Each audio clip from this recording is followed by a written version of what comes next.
विकासाय पापध्वान्तक्षयाय च श्रीमानाविरभूद्भूमौ रामानुजदिवाकरः श्रीमानाविरभूद्भूमौ రామానుజదివాకరః.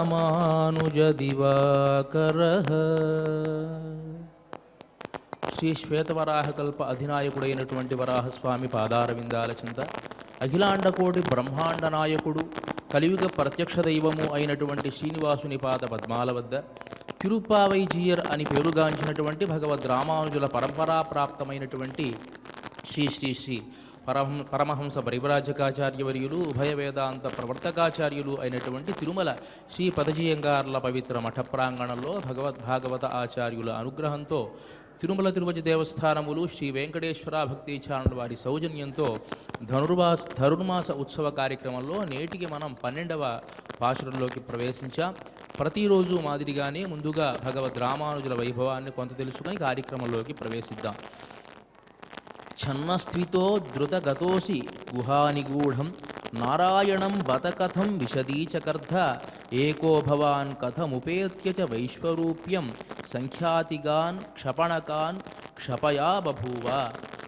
శ్రీ వాధూల వీరరాఘవాచార్య స్వామి వారు అనుగ్రహించినటువంటి రామానుజ అతిమానుషస్తవంలోని శ్లోకం ఇది. భగవద్ రామానుజుల వైభవాన్ని ఈ విధంగా తెలియజేస్తున్నారు. ఓ రామానుజ, పూర్వం ఒకానొక సందర్భంలో క్రిమికంఠ చోళుడు అనేటువంటి ఆ చోళరాజు బాధను భరించలేక నీవు శ్రీరంగపట్టణాన్ని విడిచిపెట్టి మేల్కోటై అనేటువంటి క్షేత్రానికి వెళ్ళి అక్కడ ఉండేటువంటి తిరునారాయణ స్వామిని ఉత్సవమూర్తిని తీసుకుని వచ్చి ఆ క్షేత్రం యొక్క వైభవాన్ని ఇనుబడింపజేశావు కదా. అదే సందర్భంలో ఆ క్షేత్రానికి దగ్గరగా ఉన్నటువంటి రాజు జైనమతస్థుడైనటువంటి వాడు విఠలదేవరాయుడు అనేటువంటి వాడు నిన్ను ఆశ్రయించి విష్ణువర్ధన మహారాజుగా మారాడు. అప్పుడు అక్కడ ఉండేటువంటి జైనులంతా కూడా నీతో వాదించాలి అని వస్తే నువ్వు అడ్డుగా ఒక తెరను ఏర్పాటు చేసుకొని అందరికీ ఒకే సమయంలో ఆదిశేషుడిగా కనిపించకుండా సమాధానం చెప్పావు అని చరిత్ర చెప్తోంది కదా.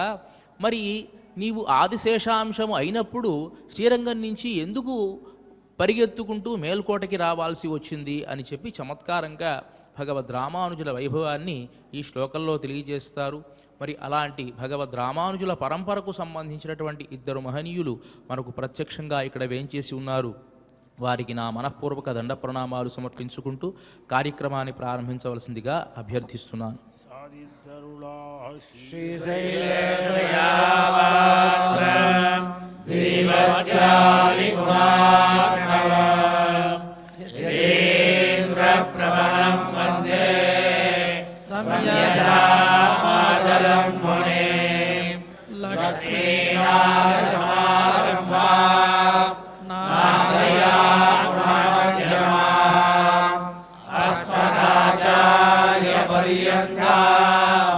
వందే గురు పరంపరా యో నిత్యమచ్యుతపదాంబుజయుగ్మరుగ్మ వ్యామోహదస్తదిరాణి తృణాయ మేనే అస్మద్గురో భగవతోస్య దయైక సింధో రామానుజస్య చరణో శరణ ప్రపద్యే.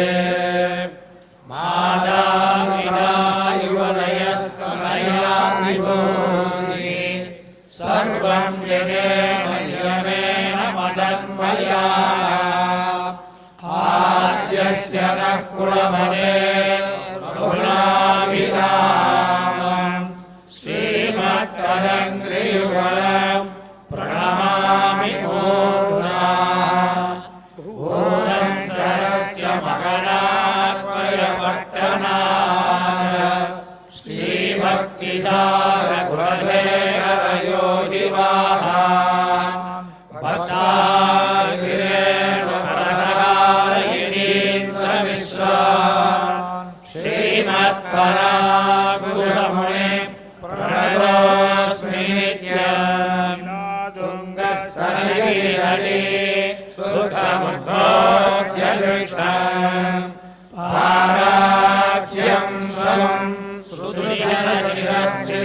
अध्यापयन्ति ज्योतिष्ठाय स्वसतिगलितं यापलाग्यस्य भुङ्क्ते भोगादस्यै नमैदमिदं भूय एवास्तु भूयः अन्नवयल् पुதுவை ஆண்டாள் அரங்கற்கு பன்னதிருப்பாவை பல்வதிய இன்னிசையால் பாடி கொடுத்தால் நற்பாமாலை பூமாலை சூடிக் கொடுத்தாலை சொல்லு சூடிக் கொடுத்த சுடற்கொடியே தொல்பாவை பாடி அருளவல்ல பல்வளையாய் நாடி நீரவர்க்கு என்னை விதி என்ன எம்மாற்றம் நாம் கடவா வண்ணமே நல்கு கற்றருமை கண்ணை கிறங்கி நினைத்து உரைவழியே நினைவாய் சோர நனைத்தெல்லாம் சேராக்கு நற்செல்வன் தங்காய் பனைத்தலகீர என் வாசல் கடவற்றி சினத்தினாள் தென்னிலங்கை கோமானை செற்ற மனத்து கிளியானை பாடவும் நீவாய் திறவாய் இனித்தாய் எழுந்திராய் ஈரன்ன பேருறக்க அனைத்தில்லத்தார அறிந்தேரோரும்பாய் கோவிந்தன் வாழமோ சோதி மணிமாடம் தோன்றுமோ நீதியால் வல்லவத்தர் வாழுமோ நான் மறையலோதுமோ வில்லிபுத்தோர் வேதக்கோரோர் பாரங்கள் தீர்க்கும் பரமனடியாற்றும் வேதமனைத்துக்கும் வித்தாரும்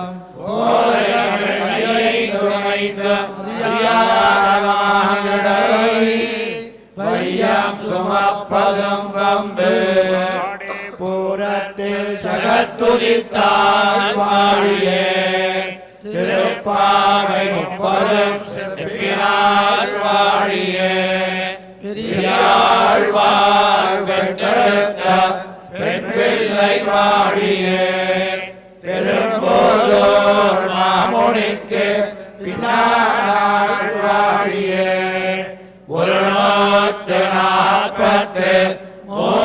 143 வாழியே உயரணங்கற்கே கண்ணே உகந்தளித்தால் வாழியே மறுவாரும் திருவள்ளி வளநாடி வாழியே வன்குருகை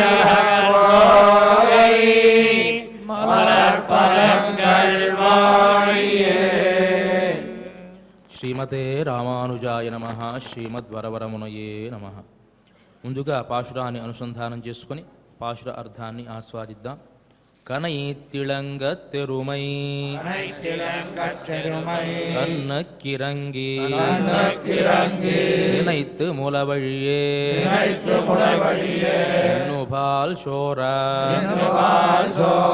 நனைத்தில்லம் சேராக்கும்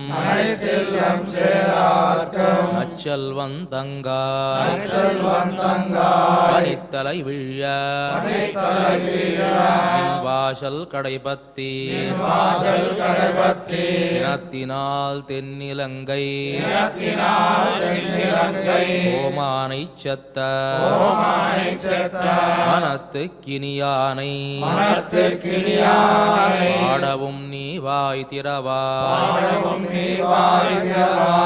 இடித்தானெழுந்திராய் இடித்தானெழுந்திராய் இதென்ன பேருறக்கம் இதென்ன பேருறக்கம் அனைத்தில்லத்தாரும் அனைத்தில்லத்தாரும் அறிந்தேலோரெம்பாவாய் அறிந்தேலோரெம்பாவாய். ஆண்டாள் తిరువడిகளே శరణం. ప్రియ భగవద్ బంధువులారా, గోదాదేవి తిరుప్పావై అనేటువంటి వ్రతాన్ని తాను ఆచరిస్తూ ఒక్కొక్క గోపికను మేలుకొలుపుతూ వాళ్ళకి చెప్పే విధంగా ఎన్నో రకాల వేదాంతార్థాలు మనకు తెలియజేస్తూ దాంట్లో ఎన్నో రకాల సామాజిక అంశాలు కూడా మనకు తెలియజేస్తూ ఉన్నది. కేవలం వేదాంత అర్థమే మనని తరింపజేయదు. సమాజంలో ఉన్నాం కాబట్టి సామాజికమైనటువంటి విశేషాలు కూడా మనం ఆ గ్రంథం నుంచి తెలుసుకోవలసినటువంటి అగత్యం ఎంతైనా కూడా ఉంది. ఒక మనిషి ఈ సమాజానికి వచ్చినప్పుడు వాడికి కొన్ని బాధ్యతలు ఉంటాయి. ఒక తండ్రికి పిల్లవాడిగా, ఒక భార్యకి భర్తగా, లేదా ఒక చెల్లెలికి అన్నగా, లేదా ఒక పిల్లవాడికి తాను తండ్రిగా, ఈ సమాజంలో ఒక గౌరవమైనటువంటి స్థానం కలిగినటువంటి వ్యక్తిగా ఎన్నో రకాల భూమికలు ఆ వ్యక్తి పోషిస్తూ ఉంటాడు ఈ సమాజంలో. దీనిని ఆ బాధ్యతలని మనం కర్మయోగం అని అనవచ్చు. దీనినే శాస్త్రం ధర్మంగా చెబుతుంది. ధర్మము అని అంటుంది శాస్త్రం, వేదాంత శాస్త్రం. దీన్ని కర్మయోగం అని కూడా ఇంచుమించుగా అనవచ్చు. మరి ఆ వ్యక్తి ఆ బాధ్యతలు తాను నిర్వర్తిస్తూ ఉన్నప్పుడు, అంటే ఒక తండ్రికి పిల్లవాడిగా, లేకపోతే ఒక భార్యకు భర్తగా ఇట్లా నిర్వర్తిస్తూ ఉన్నప్పుడు వాళ్ళ నుంచి ఏమీ ఆశించకుండా తాను గనక తన బాధ్యత నిర్వర్తిస్తే ఇంచుమించు దానినే వేదాంత శాస్త్రంలో నిష్కామ కర్మ అని అంటాం. అంటే దేన్ని ఆశించకుండా, వాళ్ళ దగ్గర నేను ప్రేమగా నా తండ్రిని చూసుకుంటున్నాను కాబట్టి తండ్రి నన్ను గౌరవించాలి అని అనుకోవాల్సిన అవసరం లేదు. భార్యను నేను ప్రేమగా చూస్తున్నాను కాబట్టి భార్య నన్ను ప్రేమగా చూసుకోవాలి అనేటువంటి ఈ ప్రత్యుపకార స్మృతి గనక లేకుండా గనక వాడు ఉంటే దాన్ని నిష్కామ కర్మ అని వేదాంత శాస్త్రం చెబుతుంది. మరి ఈ నిష్కామ కర్మ లేదా ఈ బాధ్యత అంటే ఈ ధర్మం అని చెప్పుకుంటున్నాం కదా, ఇవి కొన్ని సందర్భాల్లో మనకు అధర్మంగా తోస్తూ ఉంటాయి. కొన్ని సందర్భాల్లో దీన్ని మించి కూడా కొన్ని ధర్మాలు ఉంటాయండి. ధర్మము, సామాన్య ధర్మము, విశేష ధర్మము అని. ఉదాహరణకు ఒక సైనికుడు ఉన్నాడనుకోండి. వాడు ఈ దేశం కోసం పోరాడుతూ ఉంటాడు. అనుకోకుండా ఈ దేశానికి మరొక దేశానికి పెద్ద యుద్ధం సంభవించింది. వాడు ఆ యుద్ధంలో పాల్గొవలసినటువంటి అవసరం ఎంతైనా ఉంది. అదే సందర్భంలో వాడికి ఒక ఉత్తరం వచ్చింది ఇంటి నుంచి, తల్లికి ఒంట్లో బాగుండలేదు, చరమదశలో ఉంది అని. దేన్ని వాడు ఎన్నుకోవాలి? అంటే దేశం కోసం పోరాడాలి అనేటువంటి దాన్ని తాను లక్ష్యంగా పెట్టుకోవాలా, లేకపోతే తల్లికి ఒంట్లో బాగుండలేదు కాబట్టి తల్లిని తాను గమనించాలి, తనకు జన్మనిచ్చింది తల్లి కాబట్టి అని దాన్ని అనుకోవాలా? దేన్ని అతను లక్ష్యంగా తీసుకోవాలి? ఇది మనం గమనించాల్సినటువంటి అవసరం ఎంతైనా ఉంది. అంటే సామాన్యమైనటువంటి ధర్మం, విశేషమైనటువంటి ధర్మం. అంటే కర్మలో కూడా విశేషమైనటువంటి కర్మ, సామాన్యమైనటువంటి కర్మ అని ఒకటి ఉంటుంది. అలాంటి ఆ ధర్మానికే ఎన్నో నిగూఢమైనటువంటి రహస్యాలు పెద్దవాళ్ళు తెలియజేశారు. దానినే గోదామ్మ కూడా ఇవాల్టి రోజున మనకు ఈ పాశురం ద్వారా తెలియజేస్తుంది. చూసేటువంటి వాడికి ఒకవేళ ఆ సైనికుడు గనక యుద్ధానికే ప్రాముఖ్యతను ఇచ్చి యుద్ధంలో పాల్గొన్నాడు అనుకోండి, బంధువర్గంలో ఉన్నటువంటి వాళ్ళంతా తిట్టుకుంటూ ఉంటారు. తల్లి మీద ప్రేమ లేదు, తల్లిని చూసుకోలేదు, కనీసం జన్మనిచ్చిన తల్లి అనేటువంటి ప్రేమ కూడా కనికరం కూడా లేకుండా వెళ్ళిపోయాడు, దుర్మార్గుడు అని బంధువర్గం తిడుతూ ఉంటుంది. కానీ దేశాన్ని గురించి ఆలోచించేటువంటి వాడు ఎంత గొప్పవాడో తెలుసా అండి? తల్లిని కూడా విడిచిపెట్టి తల్లికి ఆరోగ్యం బాగలేదు అని తెలిసినా కూడా ఈ దేశం కోసం తన ప్రాణాలు ఒడ్డి తాను యుద్ధం చేశాడు అని ఆ రకంగా కీర్తిస్తారు. ఏది ఏమైనా కొన్ని సందర్భాలలో ధర్మాన్ని వారు చూసేటువంటి పరిస్థితిని బట్టి మారిపోతూ ఉంటుంది. ఏది ముఖ్యమైనది, ఏది అముఖ్యమైనది అని తెలుసుకోవాల్సిన బాధ్యత ఎంతైనా ఉన్నది. ఇవాల్టి ఈ పాశురంలో సరిగ్గా అలాంటి విషయాన్నే గోదామ మనకు తెలియజేస్తూ ఉంది. ఏమిటి? కనైత్ ఇళంగ తెరుమై కన్నుక్కిరంగి నినైత్ మూలైవழியே నిన్ను బాల్ శోర నైనైతుల్లం షేరాక్కుం నచ్చల్వంతంగాయ్ అని. గోపబాలకులకు ఉండేటువంటి లక్షణం ఏమిటి అంటే, వాళ్ళ వృత్తి ఏమిటి అంటే కృషి గోరక్ష వాణిజ్యం. అంటే పాడి పంటలు చూసుకోవాలి, అదే సందర్భంలో ఆవుల పాడినంతా కూడా వాళ్ళే చూసుకోవాలి, అదే సందర్భంలో వ్యాపారాన్ని చూసుకోవాలి. ఇది వాళ్ళకి ఉండేటువంటి విద్యుక్తమైనటువంటి ధర్మం. ఇందాకే మనం చెప్పాం, వేదాంతము సామాజికత కొన్ని సందర్భాల్లో కలిసి ఉంటుంది. మనమేమి వేదాంతం అంటే అంతా విడిచిపెట్టేమి ఉండం, సమాజంలో జీవిస్తూ ఉంటాం. అదే సందర్భంలో దాని మీద ప్రత్యుపకార బుద్ధి లేకుండా చేస్తే అదే నిష్కామమైనటువంటి కర్మ అని చెప్పుకున్నాం కదా.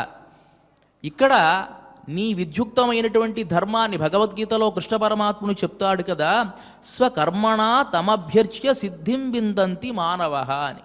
స్వకర్మణ, తనకు నియమింపబడినటువంటి కర్మ ఏదైతే ఉందో దానినే భగవత్పరంగా తాను చేసి మోక్షాన్ని పొందుతాడు మనిషి అని కృష్ణ పరమాత్మ చెబుతాడు. అలాంటి ఆ సందర్భంలో గోకులంలో ఉండేటువంటి గోపబాలకులందరికీ ఉండేటువంటి విద్యుక్తమైనటువంటి ధర్మం ఏమిటి అంటే, పాడి పశువుల్ని జాగ్రత్తగా కాపాడుకోవడం, వారి వారి వ్యాపారాన్ని జాగ్రత్తగా చూసుకోవడం. మరి ఈ గోపబాలుడు ఏమి చేస్తున్నాడు అంటే, వాటిని పడచెవిన పెట్టి తాను నిన్నటి భాషలలో కత్తిక్కరవై కడంగళ్ పలహారందు షత్తారు తిరలయ్య చంద్రశరి చెయ్యమని కీర్తించాం కదా. ఎన్నో రకాల గో సంపద ఉంటే ఆ గోవులన్నింటినీ కూడా తానే పాలు పితికి వెళ్ళేవాడు ఆ గోపబాలుడు. అది ఒక రకమైనటువంటి ధర్మం. తన ధర్మాన్ని తాను నిర్వర్తించేటువంటి ఒకానొక గోపబాలుడు యొక్క ప్రస్తావన నిన్నటి రోజున చేసి, ఇవాళ ధర్మ సంకటమైనటువంటి పరిస్థితి. ఈ గోపబాలుడు ఏం చేస్తున్నట్ట అంటే, కనయిత్ ఇళంగత్ ఎరుమై, గేదెలన్నీ కూడా ఉన్నాయి, తొలిచూరు బిడ్డలు, అవి కొన్ని రోజులుగా ఉన్నటువంటి బిడ్డలు.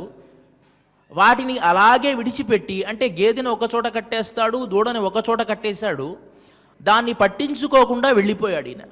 కనయిత్ ఇలంగ తెరుమై కన్రు కిరంగి అంటే కనయిత్, ఎప్పుడైతే ఆ దూడలు దూరంగా ఉండి ఆకలితో అరుస్తూ ఉన్నాయో, ఈ గేదెలకేమో పాలు చేపుకు వచ్చి భరించలేక కనయిత్ అరచి ఇళంగ తిరుమై కన్నుకు ఇరంగి, తన బిడ్డ యొక్క పరిస్థితిని చూసి జాలి వేసి ఇరంగి, నినయిత్ ములయవయ్యే నిన్ను బాలు చొర, తలచుకుందట.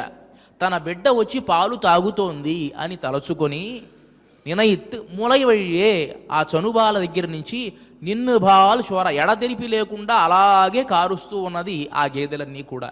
వాటి యొక్క మూగజీవులు కదండి, వాటి పరిస్థితి ఎలా ఉంది చూడండి, ఎంత దయనీయంగా ఉంది. అలా విడిచిపెట్టి వెళ్ళిపోవచ్చా వీడు అంటే, ఆ గేదెల్ని అట్లా విడిచిపెట్టేసేసి వాడు వెళ్ళిపోయాడు. ఎందుకు వెళ్ళిపోయాడండి అని అంటే, కృష్ణ పరమాత్మ కోసం వెళ్ళిపోయాడు. అక్కడ ఇందాకే మనం చెప్పాం, ధర్మము విశేషమైనటువంటి ధర్మము, సామాన్యమైనటువంటి ధర్మము అని రెండు రకాల ధర్మాలు ఉంటాయి. తన విద్యుక్తమైనటువంటి ధర్మాన్ని తాను నిర్వర్తించాలి అనేటువంటిది నిర్బంధము.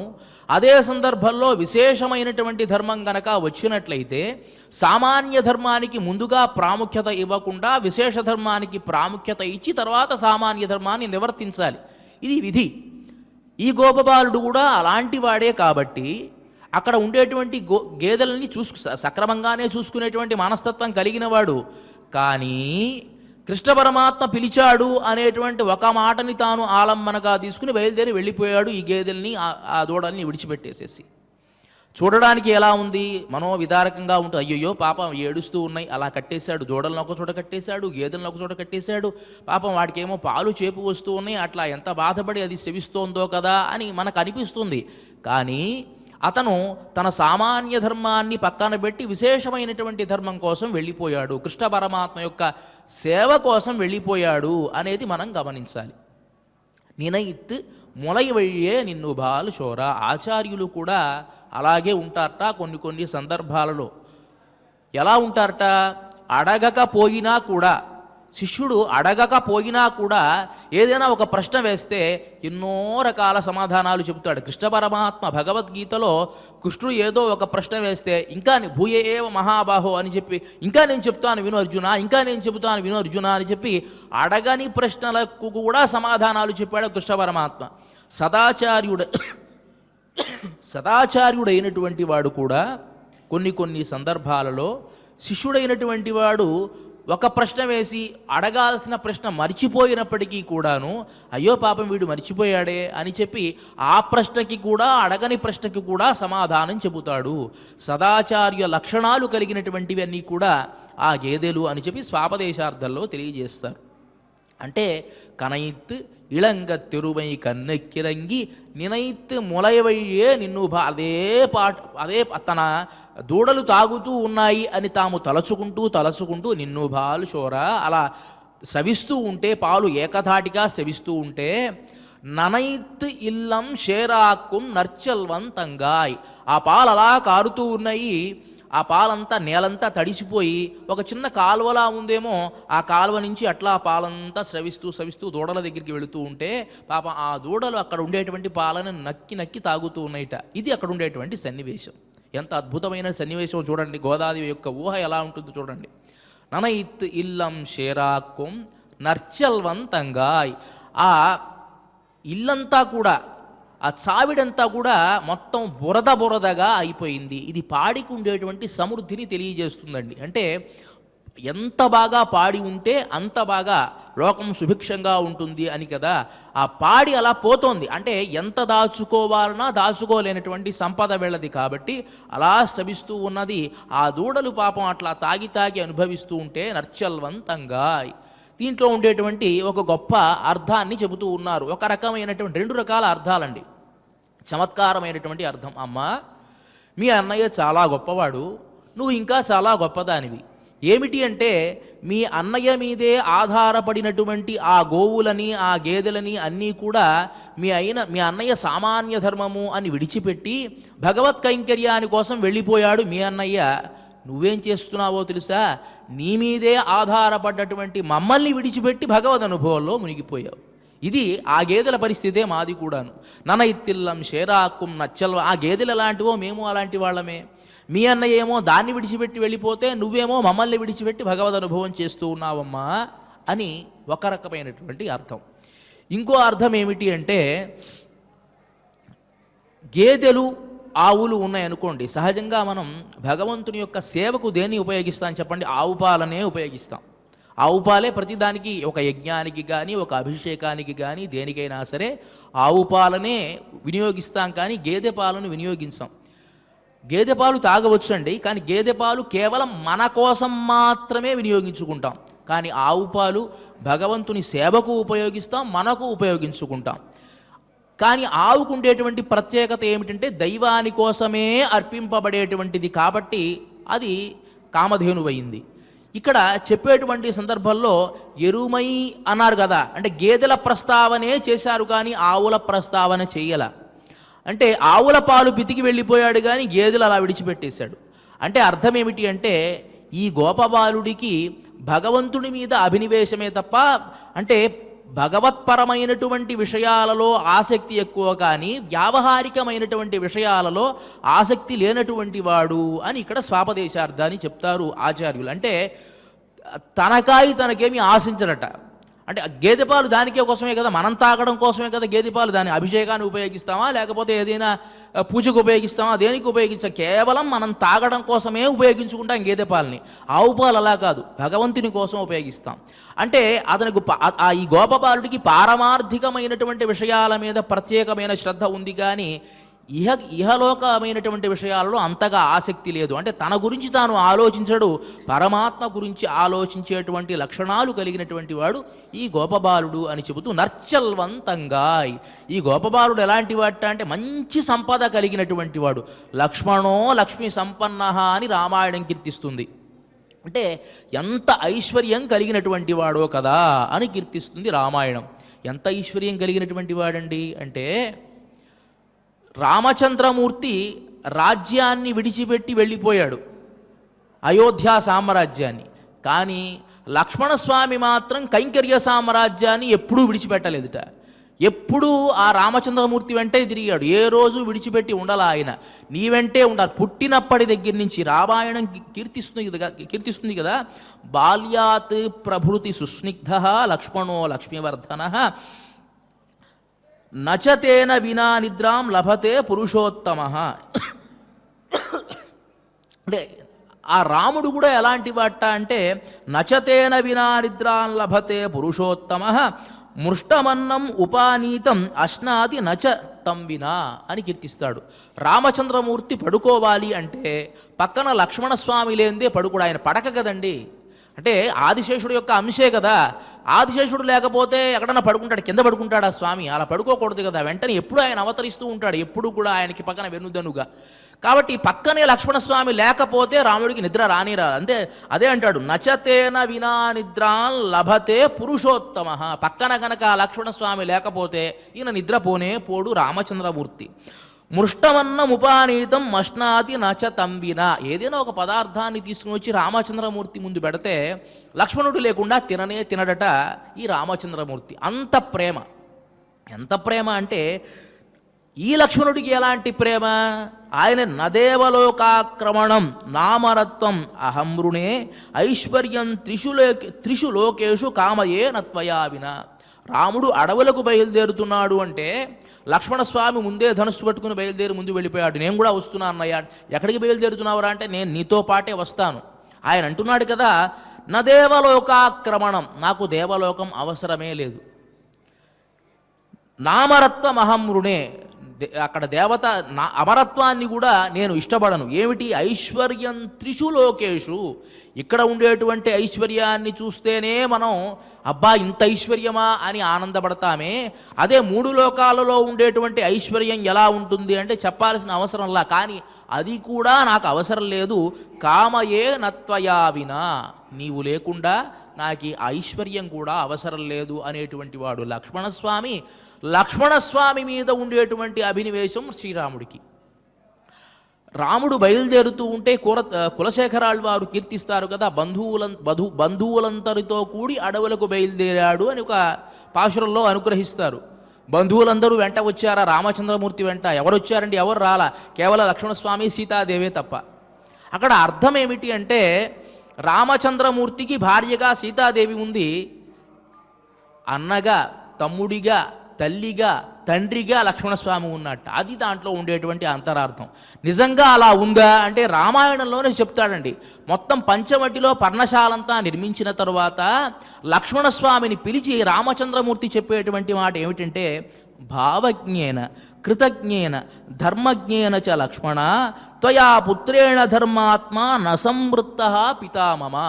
నువ్వు ఎలాంటి భావజ్ఞేన, నేనేం చెప్పలే ఇలా నిర్మించాలి అని నేనేమి చెప్పలా. కృతజ్ఞేన, నా మీద ఒక కృతజ్ఞత ఉంది, అది నేను కృతజ్ఞతగా ఉండు అని నేను చెప్పాల. ఆ కృతజ్ఞత నీకు స్వాభావికంగా ఉంది. ధర్మజ్ఞేన, నీకు స్వతసిద్ధంగానే ధర్మజ్ఞుడివి నువ్వు. ఇలాంటి నీవు త్వయా పుత్రేణ ధర్మాత్మ, నువ్వు ఎలాంటి వాడివి? నువ్వు నాకు పుత్రుడు లాంటి వాడి. పుత్రేణ ధర్మాత్మ నసంవృత్త పితామమ, నా తండ్రి చనిపోలేదయ్యా, నీ రూపంలో నన్ను కట్టి కాపాడుతూ ఉన్నాడు. సహజంగా ఇల్లు కట్టాలన్నా ఏం చేయాలైనా మన పెద్దవాడు మన వెన్నుదన్నుగా ఉండి ఇదిగో ఇట్లా నిర్మిస్తే బాగుంటుంది అని పెద్దలంతా కూడా సలహా ఇచ్చి నిర్మిస్తారే, ఆ విధంగా తండ్రే నీ రూపంలో నన్ను కాపాడాలి అని చెప్పి నా వెంట తిరుగుతున్నాడయ్యా అని అంటాడు ఆయన. పితాపుత్రేణ ఇదేంటి నసంవృత్త, నా తండ్రి చనిపోలేదు, నీ రూపంలో ఉన్నాడు. పుత్రేణ, నాకు నువ్వు కుమారుడిగా ఉన్నావు. అంటే ఇలాంటి బంధాలు ఎప్పుడెప్పుడు ఎలా ఉండాలో ఆ సందర్భంలో లక్ష్మణస్వామి ఆయా కైంకర్యాలు. ఇప్పుడు ఒక ఇల్లు నిర్మించాలి అంటే ప్రత్యేకంగా ఒక ఇల్లు నిర్మించేస్తాడు. భార్యతో కలిసి ఉన్నాడు కదా రామచంద్రమూర్తి, ఏకాంతంగా ఒక గది ఉండాలి, ఇదంతా చెప్తాడా? ఏమయ్యా లక్ష్మణ, నువ్వు మాత్రం భార్యని విడిచిపెట్టిరా, నాకు మాత్రం గది గట్టు అంటాడా? చెప్పాల్సిన అవసరంలా. లక్ష్మణస్వామి ఊహిస్తాడు. భావజ్ఞేన, ఎప్పుడు ఎలా ప్రవర్తించాలో ఎలా ఉండాలో అది నీకు తెలుసయ్యా, నా మనసులో మాట చెప్పాల్సిన అవసరంలా. ప్రత్యేకంగా ఒక గది నిర్మించు అని, అది నిర్మిస్తావు. భావజ్ఞేన కృతజ్ఞేన, ఇలా ఉన్నటువంటి వాడివి నీవు అని చెప్పినట్లుగా లక్ష్మణస్వామి ఏ విధంగా అయితే రామచంద్రమూర్తి యొక్క సేవలో నిమగ్నమై ఉంటాడో, ఇందాకే మనం చెప్పాం లక్ష్మణస్వామిని భార్యని విడిచిపెట్టి వెళ్ళిపోయాడు కదండి. న్యాయమా? కానీ న్యాయం కాదు వాస్తవానికి. కానీ దేనికోసం విడిచిపెట్టి వెళ్ళిపోయాడు? పరధర్మమైనటువంటి రామచంద్రమూర్తికి సేవ చేయడం కోసం రాజ్యాన్ని, భార్యను, తల్లిదండ్రుల్ని విడిచిపెట్టి వెళ్ళిపోయాడు. కాబట్టి పరధర్మమైనటువంటి రామచంద్రమూర్తిలో తన మనస్సుని లగ్నం చేశాడు. కాబట్టి విశేషమైన ధర్మాన్ని తాను అవలంబించాడు. కాబట్టి లక్ష్మణస్వామి చాలా గొప్పవాడు. అదే విధముగా ఈ గోపకుడు కూడా సామాన్యమైనటువంటి తన గేదెలకు పితకాల్సిన పాలు పితకకుండా దాన్ని దూరంగా కట్టేసేసి తన ధర్మాన్ని విడిచిపెట్టి దేనికోసం వెళుతున్నాడు? కృష్ణ పరమాత్మ సేవ కోసం వెళ్ళాడు. కాబట్టి ఇతను కూడా ధర్మాత్ముడే. నర్చల్వం, మంచి ఐశ్వర్యం కలిగినటువంటి వాడు. లక్ష్మణస్వామి ఎట్లా అయితే లక్ష్మీ సంపన్నుడో నీ అన్న కూడా అలాంటి వాడమ్మా, లక్ష్మీ సంపన్న అని చెప్పినట్టుగా నర్చల్వంతంగా అలాంటి అన్నకు తోడ పుట్టినటువంటి దానివి నువ్వు. ఇందాకే చెప్పాం కదా వ్యంగ్యంగా, మీ అన్న ఎలాంటి వాడో నువ్వు కూడా అలాంటి దానివే అని చెప్తూ నచ్చల్వంతంగా పని తలై విళ్ళ నిన్ వాసల్ కడైబత్తి. మేమేం చేస్తున్నాం? నీ వాకిటికి వచ్చాం. ఇదేమో హేమంత ఋతుకాలం కదా, చక్కగా పైనుంచి ఏమో ఆ మంచు తుంపర్లు పడుతూ ఉంటాయి, అదొక రకంగా ఇబ్బంది. పని తలై వియ్య నిన్ వాసల్ కడ, కింద చూస్తేనేమో ఇదంతా కూడా బురదగా ఉంది.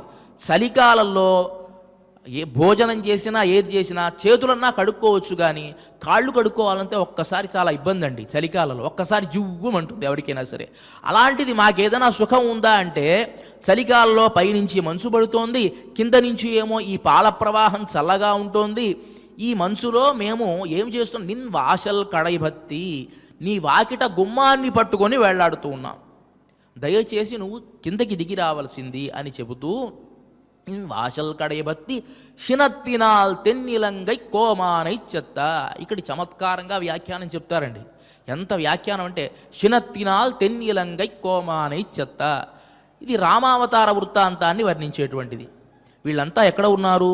గోకులంలో ఉన్నారు. బృందావనానికి ఇవాళ కూడా మనం వెళితే రిక్షావాడి దగ్గర నుంచి ఎవడైనా సరే, అడుక్కు తినేవాడైనా ఎవరైనా సరే, ఒకవేళ మనం అడ్డంగా నిలబడ్డాం అనుకోండి, ఏమంటాడో తెలుసా? జరగండి అంటాడు, రాధే రాధే అంటాడు. రాధే రాధే రాధే రాధే ఇదే అంటాడు తప్ప వేరే అండు. జరగండి అని కూడా చెప్పడు, రాధే రాధే రాధే రాధే అంటాడు. వాడు ఇదే వాడి ఒక ఊతపదం అన్నమాట వాడికి. అలాంటి ఆ బృందావనంలో సరే రాధే రాధే వినపడవచ్చు. కృష్ణుడి కాలంలో కృష్ణకృష్ణానే వినపడాలి, వేరే వినపడడానికి వీల్లేదు. రామచంద్రమూర్తిని ధ్యానం చేయవచ్చునా? తులసీదాసు గారికి రామచంద్రమూర్తి అంటే చాలా ఇష్టం అట. ఈ తులసీదాస్ గారు ఏం చేశారు అంటే ఒకానొక సందర్భంలో బృందావనానికి వెళ్ళారు. వెళ్ళి అక్కడ తులసీ ఘాట్ అని ఒకటి ఉంటుందండి. అక్కడ తులసీ ఘాట్ అని ఒక ఉంటుంది. అక్కడ వెళ్ళి ఆయన రామాయణం పారాయణ చేస్తూ ఉన్నారు. పారాయణం చేస్తూ ఉంటే కృష్ణ పరమాత్మ వచ్చేట దాన్ని ఇబ్బంది పెట్టడానికి. వచ్చి ఆయన సౌందర్యాన్ని చూపిస్తూ ఉంటే తులసీదాస్ గారు అంటారు కదా, ఏమయ్యా నేను రాముడి యొక్క పరవశంలో ఉంటే నువ్వు మధ్యలో వచ్చి నన్ను ఇబ్బంది పెడుతూ ఉన్నావు, నా తపస్సుకి భంగం కలిగిస్తూ ఉన్నావు అంటాడు. వాస్తవానికి రాముడైతే ఏమిటి, కృష్ణుడైతే ఏమిటి, నిజమే కాదట్టలా. కానీ ఏకాంత భక్తి, ఏకాకి భక్తి అంటారు. అంటే భక్తిలో కూడా పొరపాటున కూడా అలా సడలి వెళ్ళిపోకూడదు. మనకు ఉత్తరాఖండలో రామచంద్రమూర్తి అవతార సమాప్తి చేసేటువంటి సందర్భంలో ఆయన అందరికీ కూడా మోక్షాన్ని ఇచ్చాడు. అందరికీ మోక్షాన్ని ఇచ్చి హనుమంతుడిని పిలిచాడు. ఎంత సేవ చేశాడు నిజంగా! హనుమంతుడు చేసినటువంటి సేవకి మించింది ఈ లోకంలో ఏదైనా ఉందా? అలాంటి వాడు వస్తే ఆయనతో నాడు నీ మోక్షాన్ని ఇస్తానయ్యా అని అంటే ఆయన అంటాడు కదా, స్నేహోమే పరమోరాజన్ త్వయి నిత్యం ప్రతిష్ఠిత భక్తిశ్చ నియతావీర భావో నాణ్యత్ర గచ్చతి అని అంటాడు. ఓ రామచంద్రమూర్తి, స్నేహోమే పరమో రాజన్ త్వయి నిత్యం ప్రతిష్ఠిత. ఈ స్నేహం, ఈ ప్రేమ ఉన్నదే పూర్తిగా ప్రతిష్ఠింపబడింది నీ మీద. అంటే ఇది ఇటు నుంచి అటు వెళ్ళనే వెళ్ళదు ఈ ప్రేమ. భక్తిశ్చ నియతావీర, భక్తి కూడా నీ మీదే ఉంది. భావ న అన్యత్ర గచ్చతి. మోక్షలోకానికి వెళితే అక్కడ నువ్వు శంఖచక్రాలు ఇవన్నీ పట్టుకుని ఉంటావు, నాకు చూడబుద్ధి అవ్వదయ్యా. ఇక్కడ చక్కగా రామచంద్రమూర్తిగా, సీతాపతిగా, లక్ష్మణస్వామికి అన్నగా ఇలా చూడడం నాకు ఇష్టము. ఈ భావాన్ని నుంచి నేను రాలేకపోతూ ఉన్నాను. ఆ దాస్యం ఎలా ఉందంటే ఎప్పుడూ రామచంద్రమూర్తికే నేను దాస్యాన్ని చెయ్యాలి. రామచంద్రమూర్తి దగ్గర దాసోహం కోసలేంద్రస్య అని చెప్పినటువంటి వాడిని దాసోహం విష్ణుదేవస్య అని చెప్పలేను, దాసోహం కృష్ణదేవస్య, దాసోహం కోసలేంద్రస్య చెప్పడమే నాకు ఇష్టం. కాబట్టి నేను రాను. త్వయి నిత్యం ప్రతిష్ఠిత భక్తిశ్చ నియతావీరభావ న అన్యత్ర గచ్చతి. ఈ భావం, ఈ ఉద్దేశము, ఈ ఊహ వేరే చూడాలి అన్నా కూడా వెళ్ళలేదు, నువ్వంటేనే నాకు ఇష్టం అని అంటాడు. వీళ్ళు ఇక్కడ ఈ గోకులంలో ఎప్పుడూ కృష్ణ ధ్యానం చేస్తూ ఉంటారు కదా, మరి ఇక్కడ రామధ్యానం వినపడవచ్చునా? హరినామస్మరణ చేసేటువంటి చోట సహజంగా అంటూ ఉంటాం, ఎవరైనా హరినామస్మరణ చేస్తూ ఉంటారు, వెంటనే ఒకటి శివ శివ అన్నాడు అనుకోండి, అపచారం అపచారం అని చెగులు ఒక్కొక్కరు ఒక రకంగా ఉంటారు. ప్రతిదీ భక్తే, శివభక్తి చేయవచ్చు, విష్ణుభక్తి చేయవచ్చు, ఏదైనా భక్తే, భక్తిలో ఏ దోషము లేదు. కానీ అత్యంత భక్తిలో ఉన్నప్పుడు అది దోషంగా మనకు కనిపిస్తూ ఉంటుంది. దీనికి ఒక చిన్న ఉదాహరణ చెప్తానండి. ఒక రాగ ఆలాపన చేస్తున్నాడు అనుకోండి, ఒక కళ్యాణి రాగాన్ని పాడుతూ ఉంటాడు. ఆ కళ్యాణి రాగంలో అది శుద్ధ మధ్యమ రాగం అని అంటాం మామూలుగా.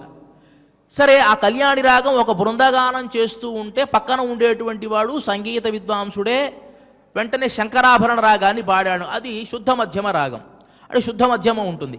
ఇది సంగీతమే, అది సంగీతమే, ఇది కర్ణాటక సంగీతమే, అది కర్ణాటక సంగీతమే.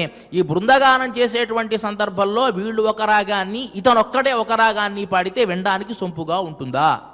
మీరు ఆలోచించండి. ఉండదు కదా. ఒక్కసారికి ఏమిటి వీడు అపశృతి, ఈ రాగానికి అది అపశృతి, ఆ రాగానికి ఇది అపశృతి, ఏదైనా అపశృతే.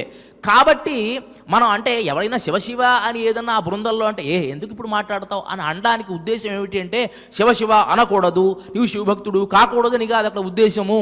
ఉద్దేశం అంటే ఒక బృందంలో వెళుతూ ఉన్నప్పుడు, ఒక బృందంగా మనం గానం చేస్తూ ఉన్నప్పుడు, ఏకాంత భక్తితో ఉన్నప్పుడు వేరే శబ్దం కనుక విడబడినట్లయితే అది అపశృతిగా తోస్తుంది, అంతే తప్ప అది అపశృతి అని కాదు ఉద్దేశం. ఎవరికైనా ఎవరి మీదైనా భక్తి ఉండొచ్చు అనే కృష్ణ పరమాత్మ చెప్తాడు కదా భగవద్గీతలో. కాబట్టి వీళ్ళకి ఇక్కడ ప్రత్యేకంగా ఏమి చేశారయ్యా అంటే, వెంటనే ఈమె మనత్తుకినియాని శినత్తినాల్ తెన్నిలంగై కోమానై చెత్త.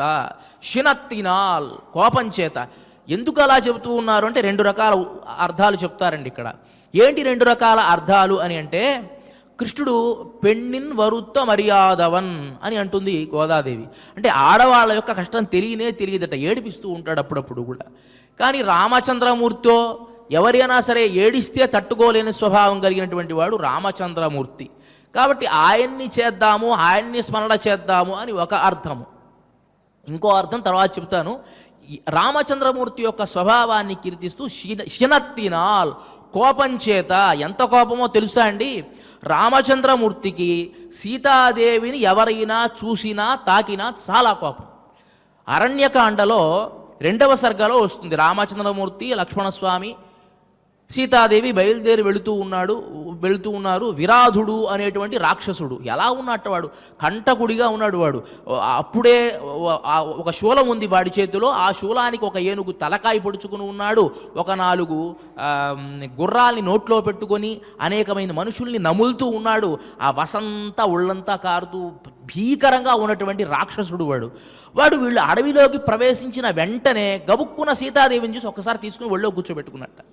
అంటే వీళ్ళిద్దరిని తోసేసి సీతాదేవిని మాత్రం తీసుకుని ఒళ్ళో కూర్చోబెట్టుకుంటే, రామచంద్రమూర్తి ఈ తెలియని హఠాత్ పరిణామానికి ఒక్కసారిగా విస్తుపోయాడు. ఆయన విస్తుపోయి అంటాడు కదా, తాన్ దృష్ట్వా రాఘవ సీతాం విరాధాంకగతాం శుభాం. విరాధుడి తొడ మీద ఉన్నటువంటి సీతాదేవిని చూసి అబ్రవీల్ లక్ష్మణం వాక్యం ముఖేన పరిశుష్యత. నోరంతా పిడచగట్టుకుపోయింది రామచంద్రమూర్తికి ఒక్కసారిగా. ఎవరన్నా స్పర్శిస్తే తట్టుకోలేడు ఆయన. అలాంటిది ఎప్పుడైతే విరాధుడు పట్టుకుని తొడ మీద కూర్చోబెట్టుకున్నాడో అది చూసినటువంటి ఈ రామచంద్రమూర్తి లక్ష్మణుడితో చెప్తున్నాడు కదా, పశ్య సౌమ్య నరేంద్రస్య జనకస్య ఆత్మసంభవం. పశ్య సౌమ్య, ఓ లక్ష్మణ చూడు, జనకస్య ఆత్మసంభవం. ఈ సీతాదేవి ఎలాంటిదో తెలుసా? జనకస్య ఆత్మసంభవం, జనకుని యొక్క కుమార్తె. మమ భార్యాం శుభాచారాం, నా భార్య, మంచి ఆచారం కలిగినటువంటిది. విరాధాంకే ప్రవేశితాం, విరాధం యొక్క ఒడిలో ఉన్నటువంటిది. అంటే ఎందుకు ఈ 2 వాక్యాలు ఉపయోగించాడు అంటే, జనక మహారాజు చాలా పరాక్రమం కలిగినటువంటి వాడు, గొప్ప వేదాంతి. అలాంటి వాడికి కుమార్తెగా ఉన్నటువంటిది సీతాదేవి. అతని ఉద్దేశం ఏమిటి అంటే, నిజంగా జనక మహారాజు గనక ఉంటే ఈ పరిస్థితి సీతాదేవికి వచ్చి ఉండేదా? అదే సందర్భంలో మమ భార్యాం శుభాచారం, నా భార్య అంటే ఇద్దరు పరాక్రమవంతులు. పుట్టింట్లో ఉంటే తండ్రి చూసుకుంటాడు, మెట్టింట్లో ఉంటే నా భార్యగా నేను చూసుకోవాలి. ఇద్దరికీ సంబంధించింది ఈరోజు దిక్కుమాలినదిగా అక్కడ విరాధుడి దగ్గర ఉన్నదే. మమ భార్యాం శుభాచారాం విరాధాంకే ప్రవేశితాం అత్యంత సుఖ సమృద్ధాం. ఎప్పుడూ కూడా కష్టం అనేటువంటిదే చూడనటువంటిది. మనం అనుకుంటాం అరణ్యాలోకి ప్రవేశించింది కదా, కష్టపడలేదా అని. అంటే కష్టపడేట్టుగా లేకుండా, కష్టం అంటే ఏదంటే కష్టం అని నిజంగా కష్టం అంటే ఏమిటి అంటే పనులు చేయడం కష్టం అని కాదు అక్కడ ఉద్దేశం. అంటే ఎలాంటి సుఖంలో కూడా ఎలా ఉంటుందంటే, సుఖము కష్టానికి నిర్వచనం చెప్పాలంటే చాలా కష్టం. 1000 రూపాయలు సంపాదించేటువంటి వాడు ఇవాళ 100 రూపాయలు సంపాదిస్తే కష్టపడుతున్నాను అని అనుకుంటాడు. 100 రూపాయలు సంపాదించేటువంటి వాడు ఏమనుకుంటాడు, నాకు సామాన్యంగా జరిగిపోతుంది అని అనుకుంటాడు. అదే 100 రూపాయలు సంపాదించేటువంటి వాడు ఇవాళ 1000 రూపాయలు పొందితే నేను చాలా లాభపడ్డాను అని అనుకుంటా. ఎక్కడ కష్టానికి సుఖానికి ఎక్కడ నిర్వచనం ఉన్నది? నిర్వచనం ఏదైనా ఉన్నదా? ఇది కష్టము ఇది సుఖము అని. సుఖము కష్టము రెండే అండి. ఏమిటంటే మనకిష్టమైనటువంటి చోట మనకిష్టంగా మనం ఉంటే అది సుఖము, మనకిష్టం లేని చోట ఎంత సుఖంగా మనం ఉన్నా అది కష్టమే. ఇది సుఖానికి కష్టానికి ఉండేటువంటి వ్యత్యాసం. ఇక్కడ ఈయన సుఖ సమృద్ధ అంటే అరణ్యాలకు వచ్చింది కదా, ఏం సుఖపడింది అంటే సుఖం ఏం పడకుండా ఏమి లేదండి. సీతాదేవి వంట చేయకుండా లేదు, సీతాదేవి రామచంద్రమూర్తికి సేవ చేయకుండా ఏమీ లేదు, సీతాదేవి లక్ష్మణస్వామికి వంట చేయకుండా ఏమీ లేదు, అన్నీ చేసింది ఆవిడ. కానీ మిగతా ఏదైతే పై పనులు ఉన్నాయో అవన్నీ కూడా రామచంద్రమూర్తి లక్ష్మణస్వామి చేశారు. అంటే మగవాళ్ళు చేసే పనులు కొన్ని ఉంటాయి, ఆడవాళ్ళు చేసే పనులు కొన్ని ఉంటాయి. కాబట్టి తాను ఏదైతే పని చేయాలో ఎంత రాజకన్యకైనా ఆ పని తాను చేసింది. అదే చెప్తున్నాడు ఇక్కడ, అత్యంత సుఖ సమృద్ధం, సుఖంలోనే పుట్టి పెరిగింది. నాతో పాటు అరణ్యానికి వచ్చినటువంటిది రాజపుత్రీం యశస్వినీం, రాజకుమార్తె ఈమె. అలాంటిది యశస్విని. యదభిప్రేతమస్మాసు ప్రియంబరవృతంచ యత్ కైకేయాస్తు సుసంపన్నం క్షిప్రమధ్యైవ లక్ష్మణ. రామచంద్రమూర్తి నీకు ఇవాళ పట్టాభిషేకం చేస్తున్నాను అని అంటే, సరే పట్టాభిషేకం చేస్తున్నారా అని అనుకున్నాడు. ఇప్పుడు నువ్వు అడవులకు బయలుదేరి వెళ్ళిపోవాలి అని అంటే, సరే అడవులకు బయలుదేరుతాను అన్నాడే తప్ప, నేను నేను నిజంగా ఇవాళ నాకు పట్టాభిషేకం అయిపోతుంది, నాకేం అర్థం అవుతుంది, నాకు అర్థం కావట్లేదు, చాలా ఆనందంగా ఉన్నాను అని అనలేదు. అడవులకు వెళ్ళిపోను, నేను అడవులకు వెళ్ళాలా, నా కర్మ కాలిపోయిందే అని అనుకోలేదు. రెండింటినీ సమానంగా చూశాడు. కానీ అలాంటి రామచంద్రమూర్తి ఇప్పుడు ఏమంటున్నాడు అంటే, ఆయన యదభిప్రేతమస్మాసు ప్రియంబ్రవృతం చేయత్, కైకేయి ఏదైతే వరం అడిగిందో ఆ వరం నిజంగా సార్థక్యం చేసుకుంది ఇవాళ. ఏ విధంగానో తెలుసా, సీతాదేవిని విరాధుడు తీసుకుని వెళితే దాన్ని తట్టుకోలేక నేను మరణిస్తాను, భరతుడు నిష్కంటకంగా రాజ్యాన్ని పాలించవచ్చు. ఈ ఉద్దేశ్యంతోనే కైకేయి వరాన్ని అడిగి ఉంటుంది. మర్యాదా పురుషుడైనటువంటి రాముడి నోట్లో వచ్చినటువంటి మాట అండి ఇది. అంటే ఎలాంటి పరిస్థితినైనా తాను సహిస్తాడు, కానీ సీతాదేవిని ఎవరైనా అలా స్పృశిస్తే తట్టుకోలేనటువంటి వాడు. అలాంటి రామచంద్రమూర్తి సీతాదేవిని అపహరిస్తే పడ్డ బాధ ఇట్లాంటిది వర్ణనాతీతం అన్నమాట. లక్ష్మణస్వామి అక్కడ మారీచుడిని సంహరించాడు. హా లక్ష్మణ హా సీత అన్నారు. సరే లక్ష్మణస్వామి ఎదురొచ్చాడు. వెంటనే రామచంద్రమూర్తికి అర్థం కాల ఏం జరుగుతోందో. అదేమిటి, సీతాదేవికి కావలి పెట్టి వచ్చానే, వీడు మళ్ళీ తిరిగి వస్తున్నాడే, ఇట్లా ఎలా వస్తాడు అంటే లక్ష్మణస్వామి మీద కూడా కోపం వచ్చింది ఆ సందర్భంలో. అంటాడు కదా, ప్రస్థితం దండకారణ్యం యామామనుజగామః త్వసా లక్ష్మణ వైదేహి యాం హిత్వా త్వమిహాగతః. ఓ లక్ష్మణ, నా కోసం నేనే దైవంగా భావించి నేను అరణ్యాలకు బయలుదేరి వస్తూ ఉన్నాను అంటే, బయలుదేరి వచ్చినటువంటి ఆ సీతాదేవి ఇప్పుడు ఎక్కడ ఉన్నది? నువ్వు యాం హిత్వాత్వమిహాగతః, ఎవరినైతే విడిచిపెట్టి ఇక్కడికి వచ్చావో ఆ సీతాదేవి ఎక్కడ ఉన్నది? రాజ్యభ్రష్టస్య దీనస్య దండకాన్ పరిధావతః త్వసా దుఃఖ సహాయామే వైదేహి తనుమధ్యమ. రాజ్యాన్ని విడిచిపెట్టి చాలా దుఃఖార్తుడనై బయలుదేరి వచ్చేటువంటి నాకు ఆనందాన్ని మాత్రమే కలిగించడానికి, నా దుఃఖంలో పాలు పంచుకోవడానికి వచ్చినటువంటి నా సహధర్మచారినటువంటి సీతాదేవి కనిపించడం లేదే. ఎంత బాధాకరంగా ఉంటుందంటే రామచంద్రమూర్తి ఆ విలపనంతా కూడాను 57వ సర్గం నుంచి ఆ అరణ్యకాండలో చూస్తే రామచంద్రమూర్తి ఇంత బాధపడిపోయాడా అంటే, సీతాదేవి లేకపోతే ఇంత బాధపడతాడా అనేటువంటిది నిజంగా ఆయన అంటాడు కదా, త్వసా ప్రాణ సహాయామే సీతా సురసుతోపమా పతిత్వం అమరాణాం వా పృథివ్యాశ్చాపి లక్ష్మణ. నిజంగా నాకు ఏ రాజ్యము వద్దు, నాకు రాజ్యము వద్దు, దేవభోగం ఏది నాకు అవసరం లేదు లక్ష్మణ, నా భార్య నా పక్కన ఉంటే చాలు అని చెప్పి ఇంకో మాట అంటాడు. ఇందాకే మనం లక్ష్మణుడు అంటే చాలా ప్రేమ అన్నాం కదా, అలాంటి లక్ష్మణుడి మీద కూడా తాను కోపాన్ని ప్రకటించినటువంటి సందర్భం అక్కడ కనిపిస్తుందండి. ఏమిటి? నహితే పరితుష్యామిత్యక్వా యద్యాసి మైథిలీం క్రుద్ధాయాః పరుషం శ్రుత్వా స్త్రియశ్చ త్వమిహాగతః. ఆయన లక్ష్మణస్వామి అన్నాడు, అదేమిటన్నయ్యా అంత మాట అంటావు? నేను సీతాదేవిని కావలి కాయాలి అని అనుకున్నాను, కానీ సీతాదేవి ఎన్ని రకాల మాటలందో తెలుసు, నానా రకాల మాటలంది, వినకూడనటువంటి మాటలన్నీ నేను విన్నాను, ఆవిడ అన్నటువంటి మాటలకి బాధపడే నేను బయలుదేరి వచ్చానయ్యా అని అంటే ఆయన అంటాడు, నహితే పరితుష్యామి, నేను నిజంగా ఆనందించడం లేదు నువ్వు చేసినటువంటి పనికి. ప్రతిసారి నా భావాన్ని అర్థం చేసుకుని ఉండేటువంటి నీవు కూడా ఇప్పుడు చేసినటువంటి దానికి నేను పడడల్లా. నహితే పరితుష్యామి త్యక్త్వా యద్యాసి మైథిలీం, సీతాదేవిని విడిచిపెట్టి వచ్చావు చూసావా, దానికి నేను పడటల్లా. నువ్వు ఏం చెప్తున్నావు సమాధానం? క్రుద్ధాయాః పరుషం వాక్యం స్త్రియాశ్చ త్వమిహాగతః, ఆడవాళ్ళు ఒక మాట కోపంతో అంటే బయలుదేరి వచ్చేస్తావా? యుక్తాయుక్త విచక్షణ నీకు లేదా? దేవతలందరినీ కానీ దానవులందరినీ కానీ సంహరించేటువంటి పరాక్రమం కలిగినటువంటి ఒకవైపు లక్ష్మణస్వామి చెబుతూ ఉన్నాడు, అన్నయ్య నేను అన్నీ చెప్పాను, ఆవిడ నా మాట అయితే మాత్రం నువ్వు వస్తావా? నువ్వు రాగలవా? సీతాదేవి స్త్రియాశ్చ పరుషం వచ్చి, ఆడవాళ్ళు కోపంతో అన్నటువంటి మాటలు ఎవరైనా పట్టించుకుంటారా? నీకు ఆ మాత్రం ఆలోచన పనిచేయలేదా? నైతే పరితుష్యామి, నేను సంతోషపడడం లేదు అని రామాయణంలో ఒక్కసారి అన్నటువంటి మాట, అదే ఒకసారి కడపటిసారి లక్ష్మణస్వామి, ఇంకెక్కడా ఎప్పుడూ అనలా రామచంద్రమూర్తి. అంటే సీతాదేవి అంటే ఎంత ప్రేమో మనం దీన్ని చూసి గమనించాలి. అంటే భార్యాభర్తల సంబంధాన్ని, అంటే రావణాసురుడు చాలా తెలివిగలవాడు, అక్కడ సీతాదేవి అపహరణం కూడా చాలా జాగ్రత్తగా చేశాడు. ఏమిటి అంటే రాముడితో యుద్ధం ప్రత్యక్షంగా చేస్తే గెలవలేనయ్యా, కాబట్టి సీతాదేవిని గనక అపహరిస్తే పరాక్రమవంతుడైనటువంటి రాముడు మరణిస్తాడు. నిజంగా అలాంటి పరిస్థితి రామచంద్రమూర్తిది.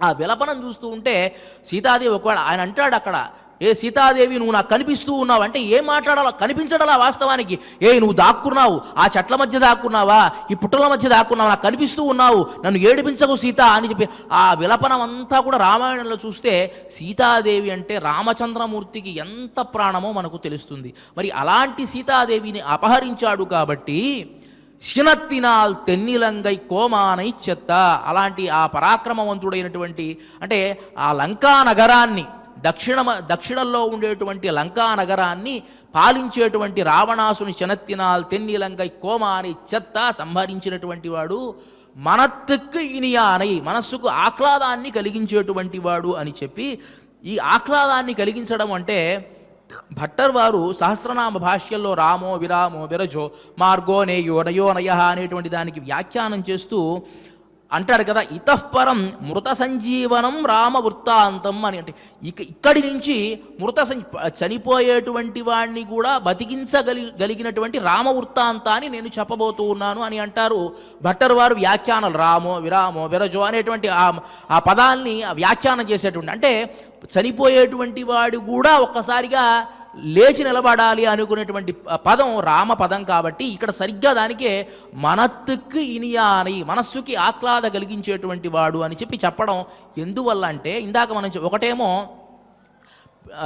ఆడవాళ్ళు బాధపడుతూ ఉంటే చూడలేని మనస్తత్వం కలిగినటువంటి వాళ్ళు అని ఒకటంటే, ఇక్కడ ఇంకోటి ఏమిటంటే ఈ రామ నామాన్ని గనక ఒక్కసారి చెబితే, రామనామాన్ని చెప్తావా నువ్వు, కృష్ణుడు కదా ఇక్కడ గోకులంలో ఉంది అని లేచి వస్తుందేమో అని చెప్పి మనత్తెక్కినియానై పాడవున్ని వాయి తిరవాయి అలా చెప్తూ ఉంటే, నువ్వు కనీసం మారు కూడా మాట్లాడలేదమ్మా అని చెప్తూ పాడవున్ని వాయి తిరవాయి ఇనిత్తాన్ ఎழிందిరా ఈదన్న పేరు రక్కం, ఇదేమిటమ్మా ఈ పెద్ద నిద్ర, ఇదన్న పేరు రక్కం అనైతిల్లత్తారుం అరిందు, చుట్టుపక్కల ఉండేటువంటి వాళ్ళంతా కూడా నిన్ను లేపేటువంటి మనిషితో వాళ్ళంతా లేచి మేము లేచామని వచ్చేట్టున్నారు, నువ్వు మాత్రం లేవడం లేదేమో అని చెప్పి ఇనిత్తాన్ ఎழிందిరా ఈదన్న పేరు రక్కం అనైతిల్లత్తారుం అరిందు, వాళ్ళు తెలుసుకుని వచ్చేట్టుగా ఉన్నారు, నువ్వు మాత్రం లేవడం లేదేమా అని చెప్పి ఇవాల్టి ఈ గోపబాలికను చమత్కారంగా వాళ్ళు మేలుకొల్పి తమ గోష్ఠిలోకి చేర్చుకొని ముందుకు సాగుతూ ఉన్నారు.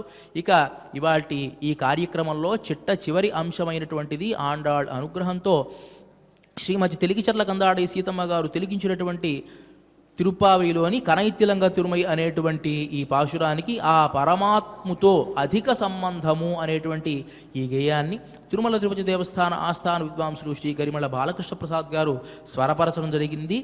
ఈ గేయాన్ని ఎస్వి సంగీత నృత్య కళాశాల అధ్యాపకులు డాక్టర్ కొమాండూరి వెంకటకృష్ణ గారు నాద నీరాజన మంటపం ద్వారా ఆలాపన చేస్తారు. దాన్ని ప్రత్యక్ష ప్రసారం ద్వారా మనం వీక్షించవచ్చు.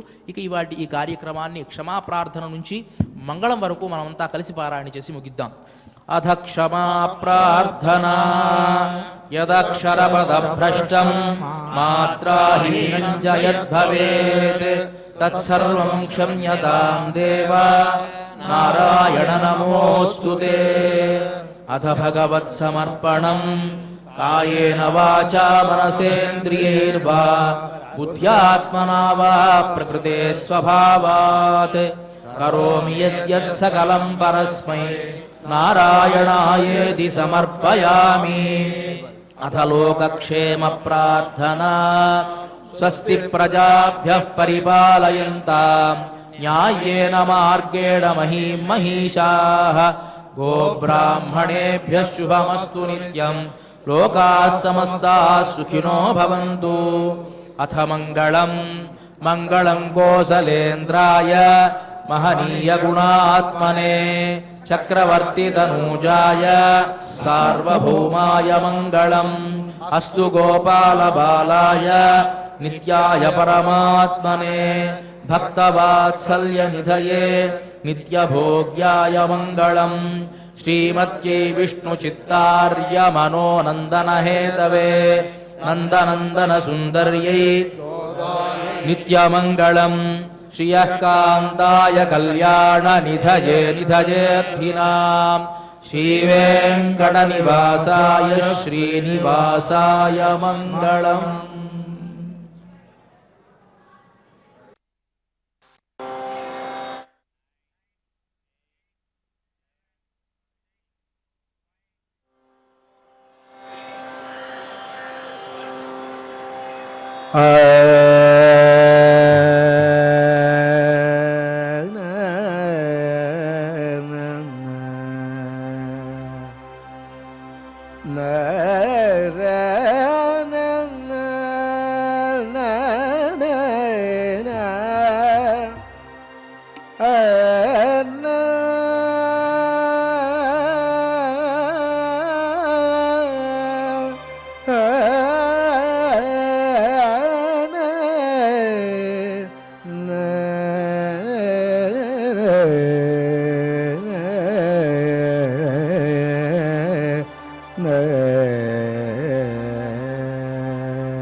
పరమాత్మతో అధిక సంబంధము నొంది తిరుగు గోపకుని చెలియలౌమా.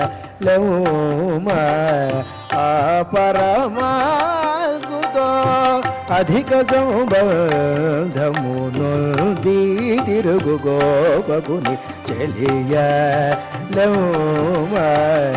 ఆ పరమాత్మతో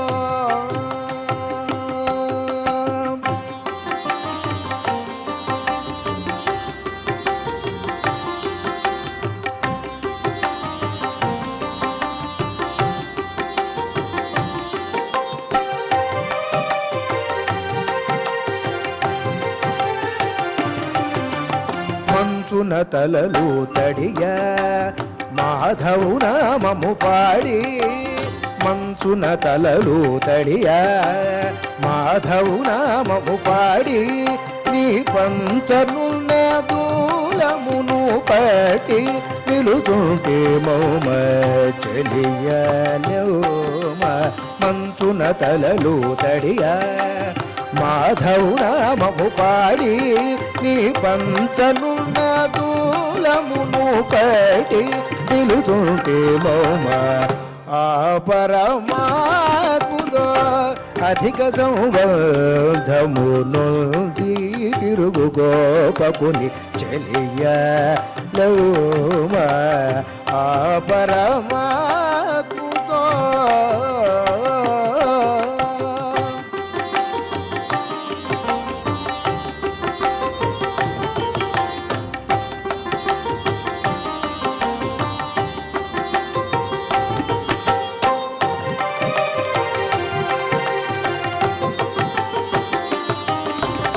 ఐశ్వర్య బల శౌర్యముల్ అలరు రావణుని త్రంచి. ఐశ్వర్య బల శౌర్యముల్ అలరు రావణుని త్రంచి. ఆశ్రిత వాత్సల్యుడే అయినా తిరుమగనుని పాడ చెలియ.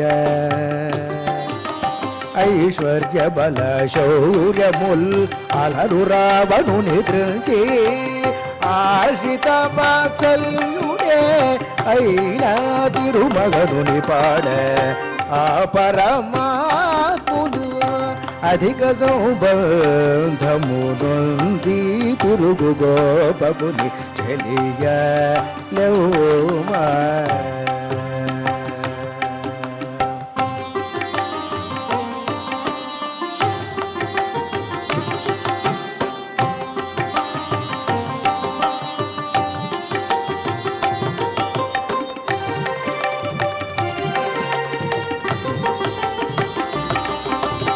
ఇది ఏమి పెను నెత్తుర ఇందరూ విని నవ్వగా, ఇది ఏమి పెను నెత్తుర ఇందరూ విని నవ్వగా, సుందరి మాట్లాడవే శోజమికనైనాలోమ చెలియలోమ. ఇది ఏమి పెను నెత్తుర ఇందరూ విని నవ్వగా, సుందరి మాట్లాడవే శోచమికనైనాలోమ. ఆ పరమాత్ముతో అధిక సంబంధమును తిరుగు గోపకుని చెలియలోమ. ఆ పరమాత్ముతో అధిక సంబంధమునుంది తిరుగు గోపకుని చెలియలోమ. ఆ పరమాత్ముతో ఓ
Now